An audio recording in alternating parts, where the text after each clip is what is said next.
Hey everybody, my name is Laura, and in this video, I'm going to teach you how to play Creature Caravan, published by Red Raven Games, who has partnered with us at Game Nerdz to bring you this tutorial.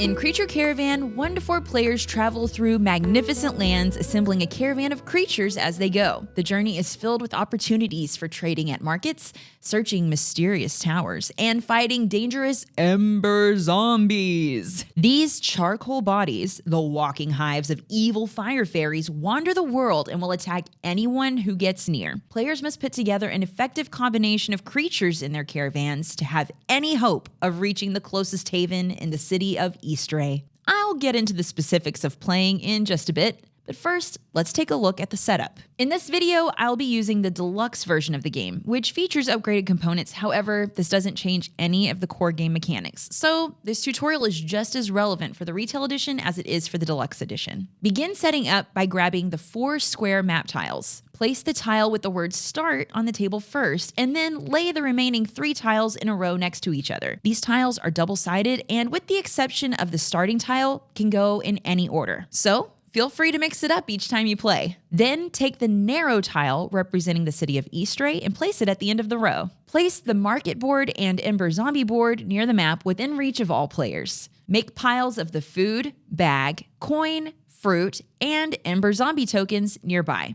Or you could use some handy token storage to keep your playing area tidy. I'll link the ones I'm using in this video's description. Turn all of the treasure chest tokens face down and mix them up in a pile.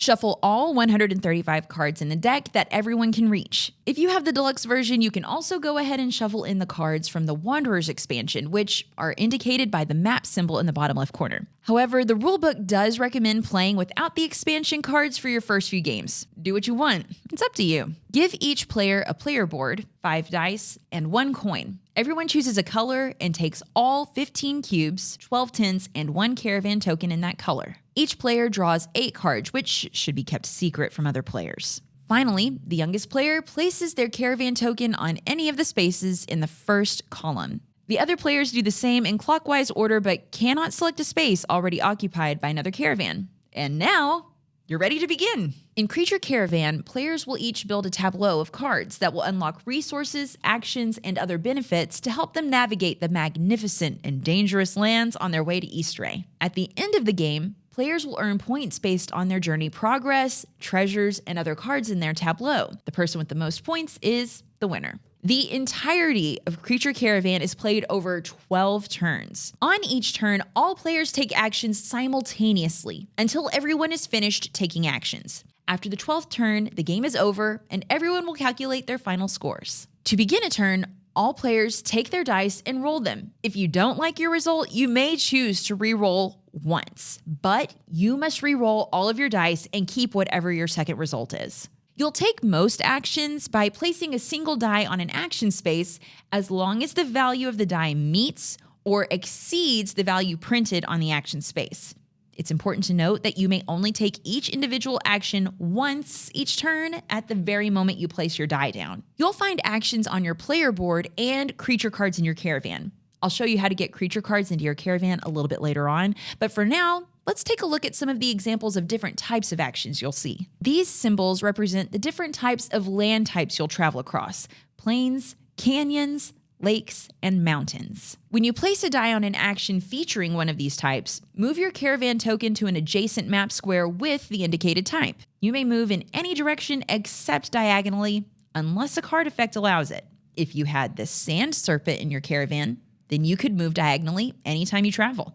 Some icons have 2 different land types, and performing these actions will allow you to move to either land type, but not both in the same action. Likewise, icons with all 4 land types allow for movement to any adjacent square. If you see the text "move vertical," that means you may only move up or down and not towards Eastrey. There is no limit to the number of caravans that may be on a single land square. Finally, if you move into or through a threat space indicated by this symbol, you must take 1 ember zombie token and place it on your player board. Each token will subtract 1 point from your score, so you'll want to either avoid them or get rid of them. You can do that with the next possible action, attacking. If your caravan token is on a space with a threat symbol and you have not yet placed a camp on that space, you may attack a zombie.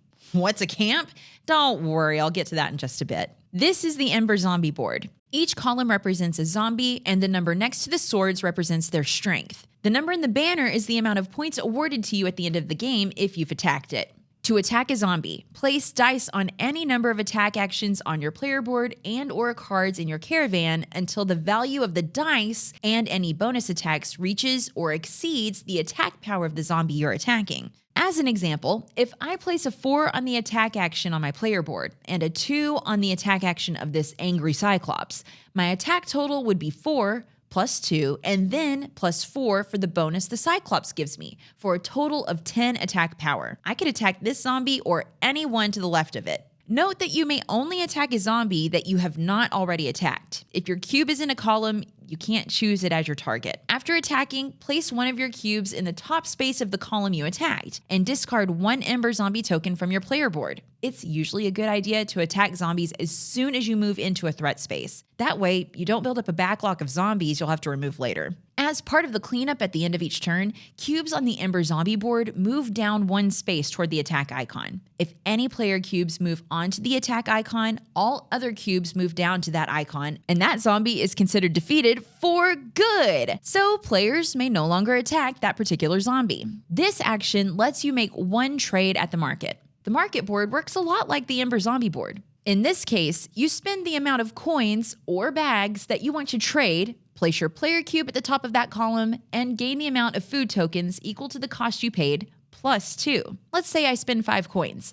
I'd put my player cube up here and gain a total of 7 food tokens. Just like the Ember Zombie board, the number in the banner represents the amount of points you'll receive at the end of the game if you have a cube in the column. The cubes also move down at the end of each turn, and once a cube makes it to the trade icon, all other cubes in the column move down to meet it, and no one else may trade in that column for the rest of the game. Also, you are only allowed to make one trade per column. This action means that when you place a die here, you may draw one card into your hand. If you see a draw symbol with a hand and a number, that's telling you how many you can keep out of the ones you draw. This action means if you place at least a 5-value die here, you draw 3 cards but only keep 1 in your hand.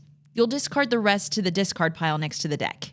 Anytime you see a resource pictured next to a die, the action is to gain the quantity of that resource shown from the supply. This action means if you place at least a 4-value die here, you'd gain 1 back token. Some actions on creature cards have a cost that you must pay before you can complete them. For example, in order to perform the action on this Cursed Vagrant card, you must first pay 1 food token, and then place a die in order to gain 1 coin. That covers all the main actions that require a die to perform them. There are a few free actions that do not require dice that can be taken any number of times during your turn, unless the action explicitly states once per turn.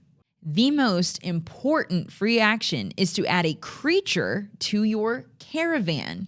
To do this, choose a creature card from your hand, pay the cost listed in the upper left corner, and place it face up next to your player board. As soon as you do this, any actions and abilities listed on the card are available to use, unless you see the text Turn Start. You'll have to wait until the start of the next turn to use those. Also, a card cannot fulfill its own conditions. This Glogo Sage says magic cards cost 1 fewer food, but that ability only becomes active after you've played the card. So even though it has the magic keyword, you'd still have to pay the full cost. Similarly, Batrider says when you play a card, gain 1 food token. You do not get to do this when you play the Batrider, only cards after you play it. Cards will specifically state if you can do something immediately, like this Toadfolk Singer. When you play this card, gain a coin. Abilities like this only activate once. You may have a maximum of 12 cards in your caravan, unless a card effect says otherwise. Also, you may not discard a card once it's in your caravan, unless a card effect says otherwise. However, there is no hand limit. Now is probably a good time to go over card types. Each card can have several types or keywords listed above its name. These interact with various abilities. Anytime you are looking to fulfill conditions for other effects, you only count the cards in your caravan, not your hand. So as an example, this Grasskin Queen says, tiny cards do not count against your card limit. This means that I could go beyond the 12 card maximum if one or more of my cards have the word tiny above their name. Both of these free actions on your player board let you trade cards from your hand in exchange for resources. 1 card for 1 food token, or 3 cards for 1 coin. Since you can do these any number of times, you could discard multiple cards to gain multiple quantities of each resource. Here's an example of a once per turn action. This is a free action that you may only take once per turn, but you don't have to if you don't want to.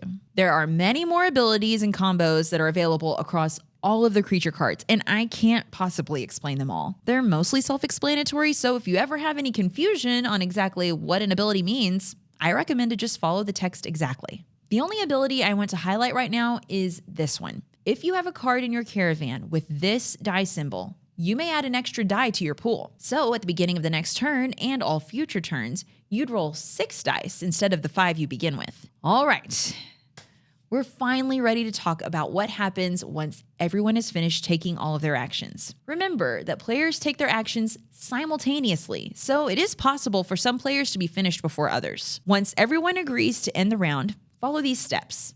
Move all player cubes on the Ember Zombie board and market boards down 1 space. Remember that if at least 1 cube makes it to the bottom of a column on either of these boards, move any remaining cubes in that column all the way down, and that column is no longer available to interact with on future turns. Next, each player places a camp token on the space where their caravan token is located. Players may have more than 1 camp on a space, and they may camp on a space with another player's camp or caravan token. Then, each player should review all of their creature cards in their caravan and receive any rewards indicated as a result of camping on specific spaces, such as one of the 4 land types or clouds. By the way, clouds count as plain spaces and do not have any special rules, other than interacting with a few cards. Also, check to see if you've camped on a space with a special symbol.